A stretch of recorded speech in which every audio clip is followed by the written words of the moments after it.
So here we are at last in week 11, and I'm Mick McQuaid still, here with a discussion of object relational mappers, one of three things I want to talk to you about this week that are not relational databases. So object relational mappers happened because a small but vocal subset of programmers urged people to abandon SQL access to relational databases in favor of object relational mappings, which are described at this article. So I try to ignore these people, but you may encounter them as an alternative to SQL, so it's very important that I mention them. And their rationale seems to be that we think in terms of objects and processes, and also that programs that access databases are written as object-oriented systems, so why not continue that abstraction into how we work with non-object-oriented data in relational databases? And the problem with this approach, with the ORM approach, is called the object relational impedance mismatch, which is described at this article.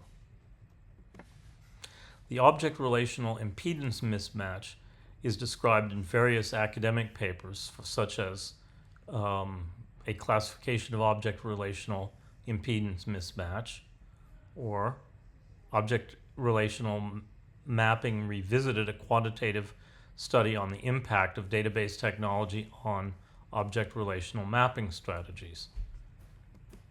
It's a pretty advanced topic which requires both knowledge of relational database systems beyond what we do in this course and knowledge of object-oriented systems and the philosophies behind both of these systems.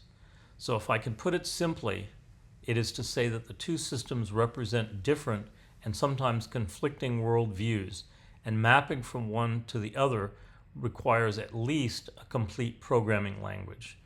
But ORMs are not complete languages. They're rather domain-specific languages with limited expressivity.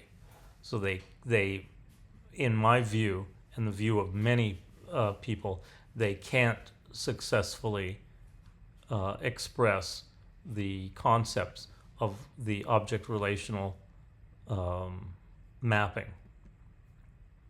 And even papers that reject SQL, such as Darwin and Date's paper called The Third Manifesto, which is a very famous database paper, also reject ORMs. So I don't think you need to read up on them unless you encounter them, but I give you these readings so that if you do encounter them, you can better understand the problems with them.